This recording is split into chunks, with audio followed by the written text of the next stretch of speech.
abram suas Bíblias no livro de João, capítulo 4, do verso 1 ao 42. É grande. Eu creio que todo mundo conhece a história, né? Da samaritana. Se você não conhece, reveja seu conceito como cristão, porque não conhecer a história da samaritana, aí vocês me quebram. Mas, vamos lá. Que é uma história muito famosa. Ciro, pode fazer a leitura para mim? Gera plano, porque o ventilador não deixa as folhinhas quietas.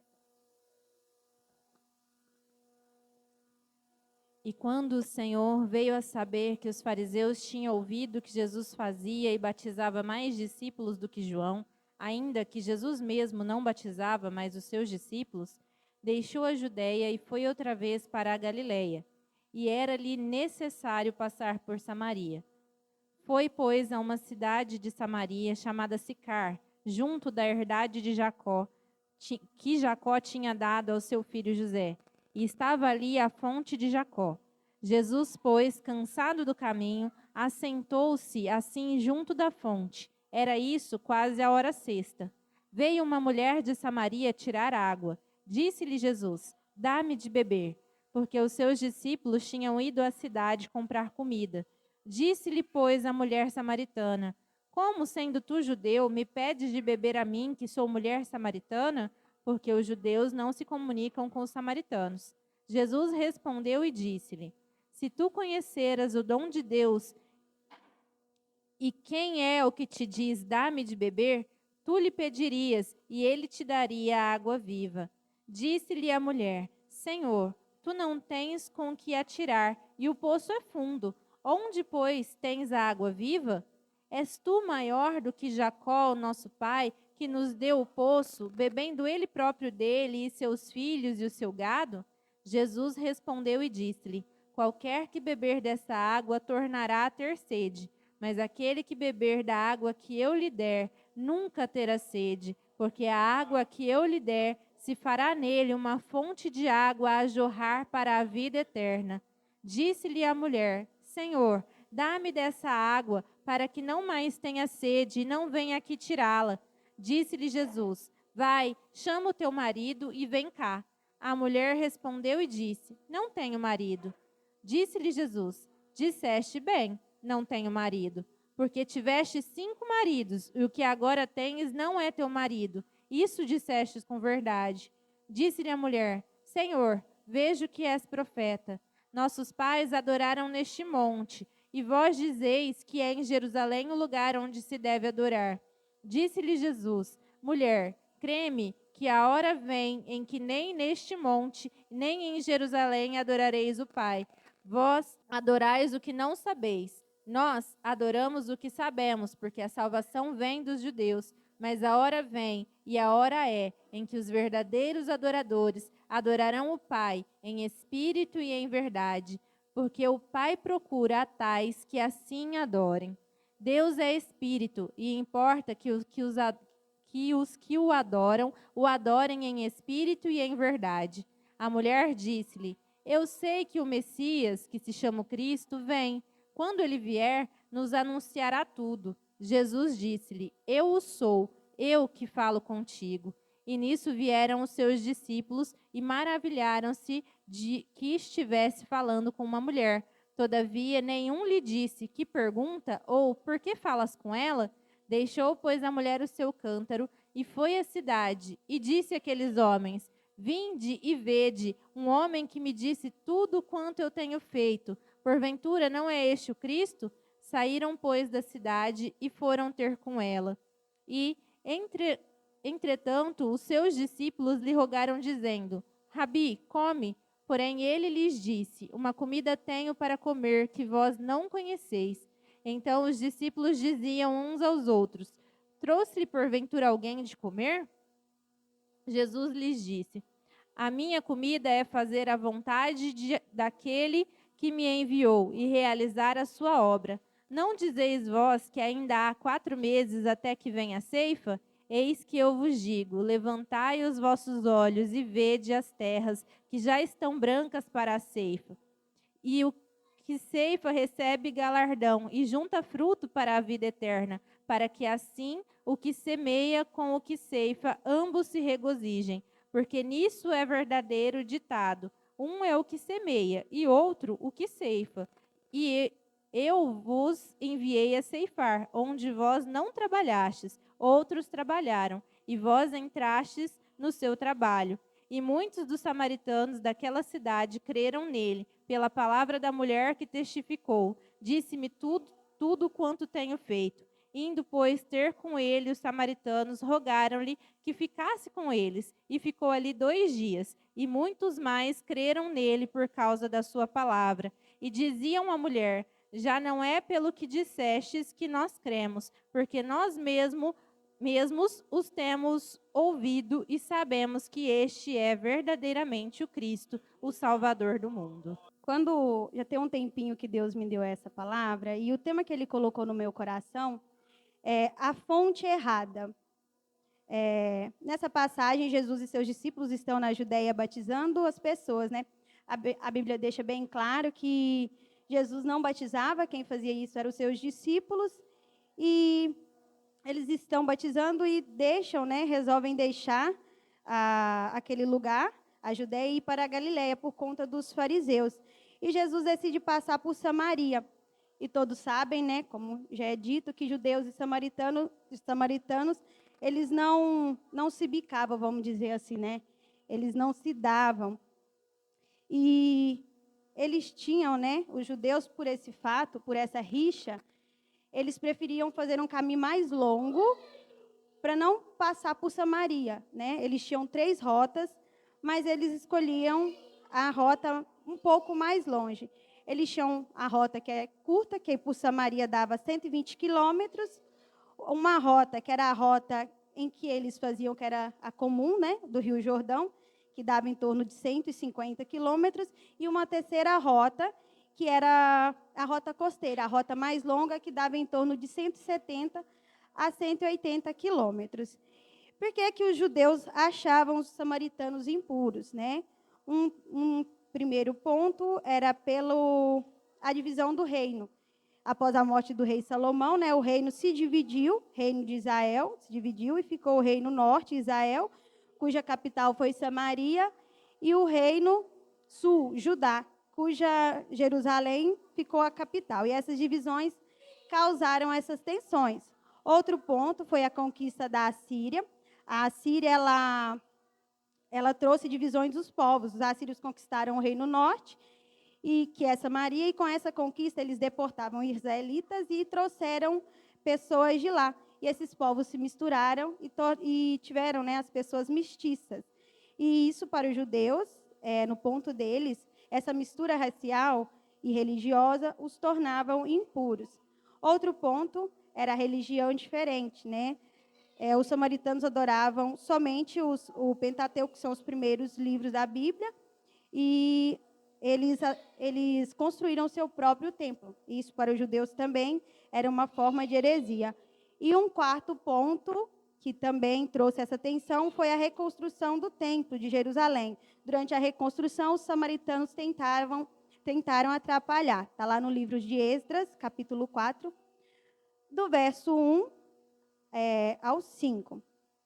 Mas no meio disso tudo que a gente já leu ali, né, a palavra vai dizer que era necessário que Jesus passasse por Samaria.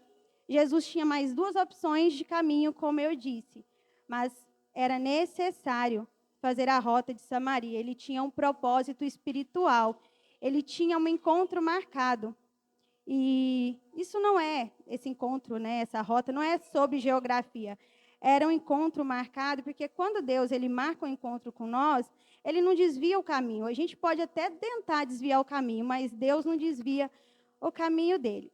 Jesus chega em Samaria, e perto da cidade, como já foi dito, né, fica as terras de Jacó, que Jacó deu ao seu filho José, e lá Jesus, ali também havia um poço, e Jesus para descansar, né? A Bíblia fala que ele estava cansado.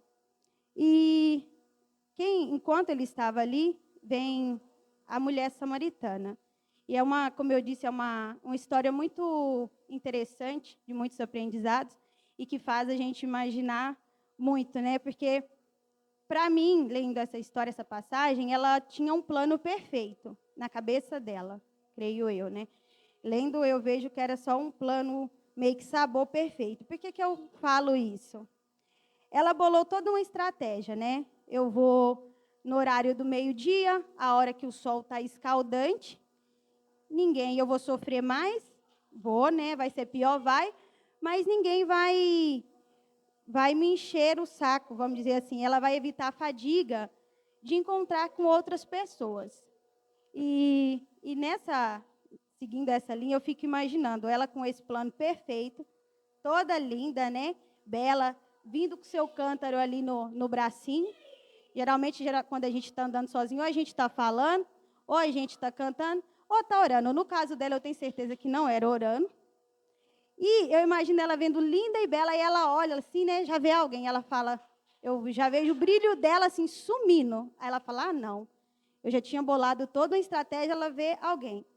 A hora que ela chega perto e vê que é um judeu, irmãos, eu tenho certeza que ela quis voltar para trás.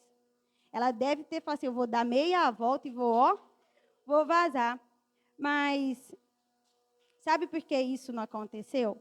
Porque, como eu disse, não foi ela, né, que marcou o encontro. Quem marcou o encontro foi Deus. Então, ela pode ter sentido essa vontade, mas não era a vontade do Pai. E ela chega no poço, pelo que a gente lê, eu sinto um tom que ela chega na defensiva, porque Jesus fala para ela, né? Jesus pede, dai-me de beber. E a resposta dela já diz, como é que tu, sendo um judeu, pede de beber a mim, que sou mulher de Samaria? Porque, como já está escrito, judeus e os samaritanos, eles não se relacionavam. E ela tinha motivos para agir assim, na defensiva? Ela tinha, né? Pode-se dizer assim, pois ali já tinha, como foi falado, havia conflitos políticos, religiosos, né? E racial. E para ela ainda tinha um agravante, que era a vida que ela levava. Era uma vida a qual ela era julgada e que todos conheciam. Então, agir assim, na defensiva para ela, não só com Jesus, mas com qualquer outra pessoa, era natural aquele comportamento. Mas ela tendo esse comportamento, Jesus ainda continua falando com ela. Jesus não abandona o diálogo, né? Jesus continua falando, se tu conheceres o dom de Deus e quem te pede, e quem te diz, dai-me de beber, tu lhe pedirias e ele daria a água viva. E ela estava tão focada na tensão que havia ali, né, entre os judeus, entre a situação dela, focada nos julgamentos, focada em seus problemas e focada em ter razão, porque ela sempre estava se explicando, ela fala, Senhor, tu não tens como tirar água, o poço é fundo, onde, pois, tem água viva? És tu maior que nosso pai Jacó? Ela só quer expor as suas razões aqui, expor as razões dela, e ela não para nem para ouvir, ela não para nem para analisar. Ela só quer falar daquilo que é o conflito, né? E também ela deixa tudo claro, a situação de Jesus. Ela fala, eu achei interessante que ela sempre frisa que ele não tem como tirar água. O cântaro estava com ela, então na cabeça dela, ela tinha aquela solução, né? E não é só com ela que é assim, né? Não é só ela que quer sempre expor as razões dela, os motivos dela. Nós também somos assim. Nós sempre nos deixamos afogar com as nossas mágoas, com os nossos problemas, as nossas adversidades do dia a dia. E nós ficamos igual a samaritana. Nós buscamos alívio em coisas, em pessoas. Nós buscamos alívio em dinheiro. Muitas pessoas buscam, quem é do mundo, busca o alívio na droga, na bebida. E acaba, né, ignorando a Jesus. E ela chegou naquele poço, é muito interessante, e ali tinha duas fontes. E ela estava o tempo todo focada na fonte errada. Ela estava focada na fonte que mataria a sua sede. E seria errado ela estar focada? Não seria, porque aquela fonte que mataria a sua sede é o que ela precisava naquele momento. Para ela, o que ela, na cabeça dela, né? Eu preciso de água. Essa é a minha necessidade que eu preciso que seja resolvida neste momento. Mas, com toda a tribulação, com todos os sentimentos, com todos os pensamentos que ela tinha, ela não percebia que a fonte que joga água para a vida eterna estava lá falando com ela. Jesus estava lá dizendo para ela: ei, eu estou aqui, eu quero te curar, eu quero te libertar, eu quero tirar esse peso de você. E eu quero te fazer uma nova criatura, né? E ele fala novamente, né? A água que eu tenho, você não terá sede novamente. A água que te fará uma fonte que é a água que jorra para a vida eterna. E a samaritana, ela continua focada na fonte errada. Ela pede, né, para Jesus daquela fonte, somente para não ter que voltar ao poço, para não ter que ir novamente. Ela estava focada em resolver a questão da água, porque aquilo lhe trazia cansaço, aquilo lhe trazia vergonha, aquilo lhe trazia dor, né, pelo horário, aquilo lhe causava julgamentos, buscar a água. E trazia eu creio que aquilo, creio não, né, a Bíblia fala, se ela ia orar do meio-dia, aquilo também trazia para ela um isolamento das pessoas. Mas ela tinha tudo isso, né, todos essas dores, esses julgamentos, porque ela estava focada na fonte errada. Porque quem vive de fonte errada vive de cansaço. Quem vive de fonte errada vive de tribulação. Quem vive de fonte errada vive insatisfeito, vive infeliz. Mas o que ela nem imaginava ali, né, era que Jesus estava ali para lhe dar algo muito maior. Algo que mudaria não só a vida dela, mas de todos daquela cidade, como a palavra deixa bem clara, né? Ela pediu para Jesus, ela pediu água, mas Jesus apresentou a vida eterna, lhe apresentou o perdão, a salvação, lhe apresentou a graça. Porque é assim que Jesus faz. Quando nós pedimos algo para Jesus, ele não nos dá somente o que nós pedimos, ele nos dá muito além do que nós pedimos, pensamos e imaginamos. Nós não temos que achar que a nossa vontade, que o nosso querer, né, é maior e melhor do que o de Jesus. Como a palavra mesmo diz, que a vontade dele é boa, perfeita e agradável. Porque é assim que Jesus faz, né? Quando nós precisamos de algo, como eu falei, ele nos dá muito, muito além.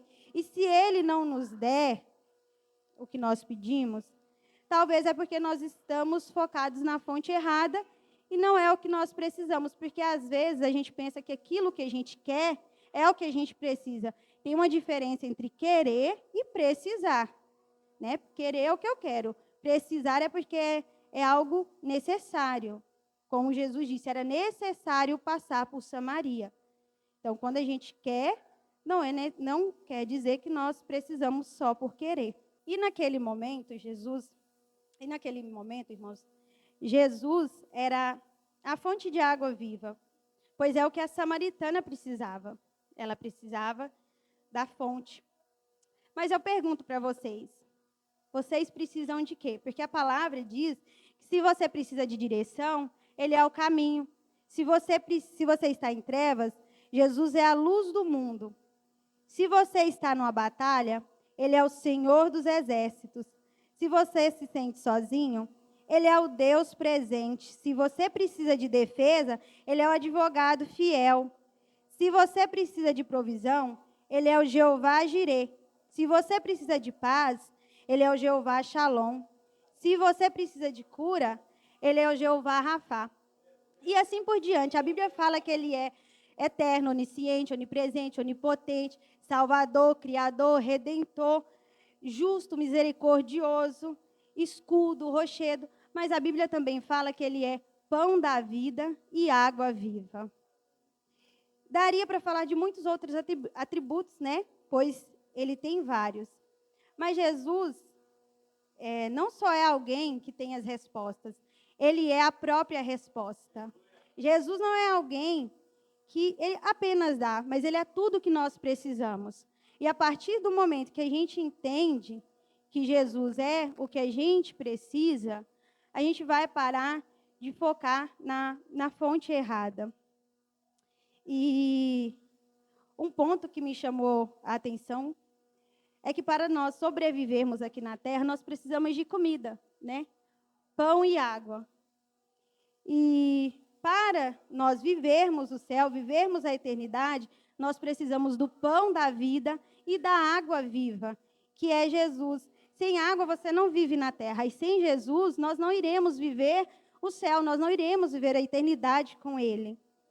Lá em Jeremias, no livro de Jeremias, no capítulo 2, do versículo 13, capítulo 2, versículo 13, vai dizer: porque meu povo fez duas maldades, abandonaram-me a fonte das águas vivas e escavaram cisternas para si, cisternas quebradas que não pode armazenar água.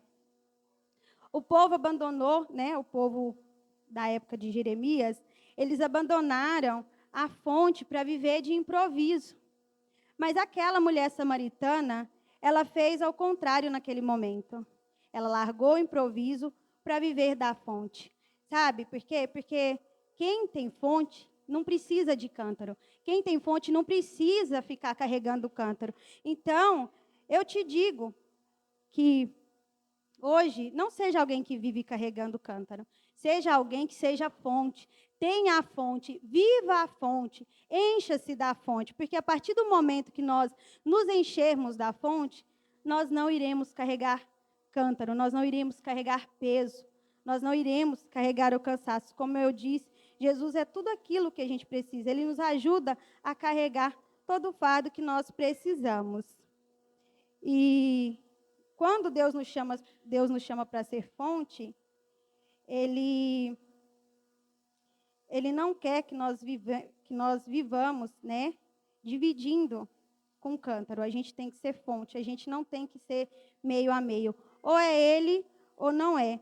Porque quem vive de fonte, irmãos, vive cheio. Quem vive de cântaro, vive cansado, envergonhado e humilhado, como eu já disse. E hoje Deus está fazendo uma pergunta aqui, né? De qual fonte você tem bebido? Porque tem muita gente tentando matar a sede em relacionamentos, tentando matar a sede em dinheiro, em reconhecimento. Hoje a gente vê que tem muitas pessoas que, se elas não forem reconhecidas, não tá bom, elas são infelizes. Se a gente olhar, já tem pesquisas que o maior índice de suicídio são com pessoas de classe média alta, não são com pessoas pobres, vamos dizer assim, porque a pessoa chega no ápice onde ela acha que talvez o dinheiro vai suprir e o dinheiro não vai suprir. A gente está vendo aí muitas mulheres sendo mortas por ex-companheiros ou atuais, porque as pessoas acham que o relacionamento vai suprir aquilo que só Jesus pode suprir. Então, nós tentamos ter tudo isso, mas continuamos, né, as pessoas continuam vazias, porque não tem a fonte correta. Mas Jesus está aqui como Ele esteve naquele poço, dizendo: se você soubesse quem te pede. Mas eu tenho certeza que hoje você sabe, você entendeu e você reconhece quem é Jesus, quem é a fonte. E hoje é dia de pararmos de viver de improviso. É dia de largar o cântaro para viver da fonte. É dia de nos entregarmos, né, para viver da fonte correta. E tem um detalhe muito interessante nessa passagem, que, caminhando para o final, né, que aquela mulher que era julgada sem valor, sem testemunho, como a Bíblia deixa bem claro, e ela tinha, né, muitos motivos para isso, pelo tipo de vida que ela levava. E também, naquela época, mulheres não tinham valor na sua fala. O testemunho de uma mulher não era válido, né? Não tinha peso. Né? E, naquela época, para ela seria muito difícil. Mas quando Jesus chega, ele a transforma na primeira mulher evangelista daquela região.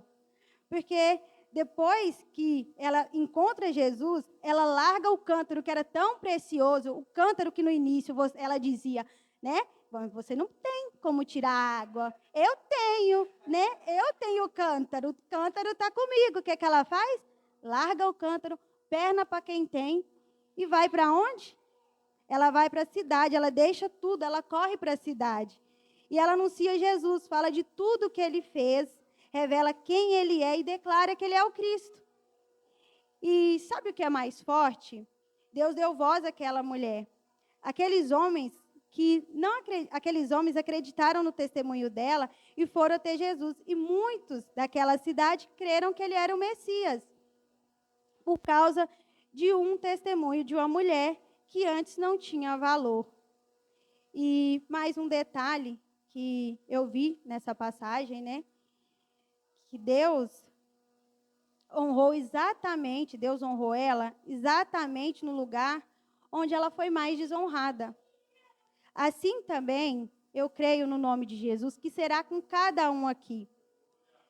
Deus não vai, né, apenas abençoar. Ele vai restaurar no mesmo cenário de dor. Ele vai te levantar no mesmo lugar da queda. O lugar de vergonha não vai ser lugar de testemunho. E o lugar de rejeição vai se tornar lugar de honra. O lugar onde você chorou será o lugar onde Deus vai ser glorificado em sua vida. Eu tenho certeza que aquela mulher chorou muitas vezes naquele poço. Isso pelo fato de estar sozinha, pelo fato de ser julgada. Mas naquele poço, Deus mudou a história dela. Porque quando Deus é a fonte, ele não muda só o destino. Ele muda a história onde tudo começou.